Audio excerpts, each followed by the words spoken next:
Hello parents, myself Dr. Anupriya. Today we will learn about a very important topic, that is managing fever in kids. So first we will understand what is fever, then what causes fever, how to manage fever at home, what medications you can use and when to rush to the hospital. So first let's see what is fever. So parents, we all have a set body temperature range. If there is increase in the body temperature beyond that range, it is called as fever.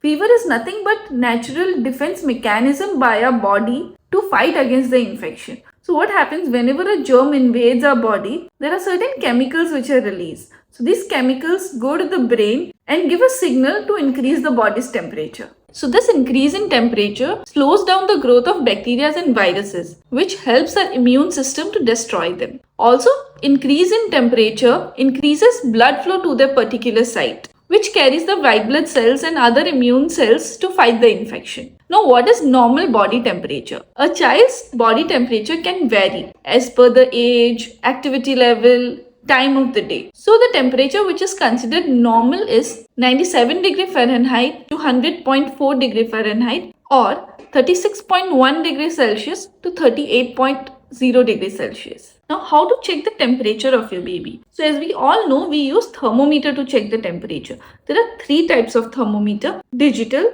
tympanic, temporal artery thermometer. So digital thermometer, it is the most common and accurate thermometer. It can be used orally, rectally or axillary. Tympanic thermometer, it measures the temperature in the ear canal. It is quick and easy to use but may not be as accurate as the digital one. Then the temporal artery thermometer, it scans the forehead to check the temperature, but it can be affected by sweating and ambient temperature. Now, how to check the temperature? First method was orally. So this is for children 4 years and above who can hold the thermometer correctly under the tongue. Next is rectal. It is most accurate for infants and young children but can be uncomfortable. Axillary. It is less accurate but convenient for young children or for those who cannot tolerate oral or rectal.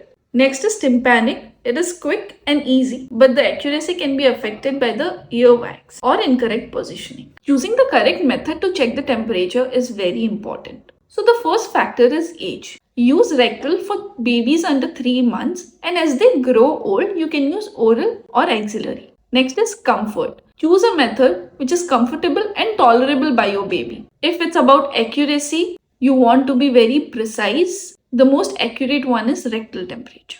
Now, how do we ensure accuracy? You need to read the thermometer's instructions very carefully and follow them precisely.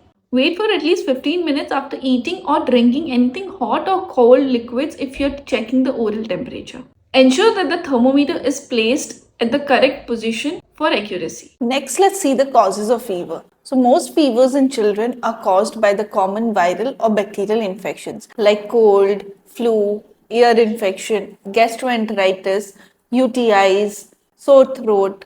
Other causes can be teething, which can cause a slight raise in temperature. Immunizations. Post the shots, babies might have fever for 1 or 2 days. Heat exhaustion. Overheating can also lead to fever, especially during summers or during strenuous activities. Dehydration also may lead to fever. Now, how to manage fever at home? First of all, make a fever charting diary. So you need to pen down whenever you check the temperature and the time. And if your baby has any other symptom, you can make another column for that. It will help you to monitor the fever and also the doctor to find out what kind of fever it is. Next is hydration. It is very important as during fever there is a lot of sweating when the temperature is coming down. It can lead to dehydration. So make sure your baby is well hydrated. You can give plenty of fluids like water, clear broths, electrolyte water. Babies may go on complete solid rejection. That is okay. Make sure to focus on hydration. Next is light clothing. Dress your baby in light, breathable clothes. Do not overdress them. Do not layer them with clothes. It will trap the heat and it will not reduce the fever. Cool environment. Keep the room cool and comfortable as per your child. You can use a fan or air conditioner if required. Tepid sponging. If the temperature is not coming down, the other methods are not being effective, you can do this. So use lukewarm water. Make sure you're not using cold water. So lukewarm water or tap water, both are fine. Sponge the baby's whole body, not only the forehead. So you sponge the whole face, armpits, body, groin area, legs so that the temperature comes down. Avoid using alcohol as it can get absorbed through the skin and can cause harm to the baby. Now coming to fever medicine. Paracetamol and ibuprofen are the most commonly available over-the-counter drugs to reduce the fever. Now dosage. Follow the recommended dose for your baby's weight and age. Use a calibrated device to give the medicine to ensure accuracy. Always confirm the dosage with your pediatrician before giving it to your baby, as paracetamol comes in different strengths. Safety. Never give aspirin to your child as it can cause rare but serious condition called as Reyes syndrome. Alternating medicine. So if one is not effective like paracetamol, you can alternate it with ibuprofen. But make sure you follow the dose and your pediatrician's advice to avoid overdosing. How do you administer? So it can be given orally or rectally. So orally it is in the form of liquids, the syrups, drops which are available. Rectal are the suppository. So if the baby is not able to take orally, you can give suppository. Avoid the other over-the-counter medicines which has a combination of different drugs to avoid overdosing your child. When to worry and rush to hospital. So any infant under 3 months with fever should be considered as a serious condition and needs immediate attention. High fever. A fever above 104 degrees Celsius is concerning, especially when it is not coming down with the medicines. Persistent fever. Fever lasting for 3 days or more, even if it is low grade, is concerning and requires medical attention. Fever with the following symptoms need to be addressed: lethargy, unresponsive, difficulty in breathing or fast breathing, seizures, dehydration, severe headache, severe abdominal pain, rashes which do not blanch. Now, what are the don'ts in fever? Do not panic. Stay as calm as possible so that you can take sound decisions for your baby. Remember that most fevers are not serious. Overdressing your baby.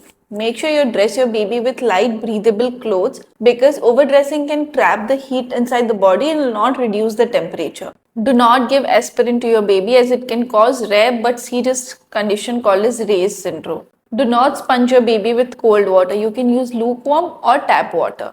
Do not ignore the other symptoms. While fever is the most common symptom, other symptoms like lethargy, difficulty in breathing, fast breathing, unresponsiveness, dehydration are equally important and concerning, which requires medical attention. And do not hesitate to call your pediatrician. Whenever you feel that your baby's health is deteriorating or it is concerning, you see something which is not normal, please contact your pediatrician as they can guide you, they can reassure you so that your baby recovers soon. Do not start antibiotics on the day 1 of fever or without consulting your pediatrician. Most fevers are viral in which antibiotics have no role. It will do harm to your baby.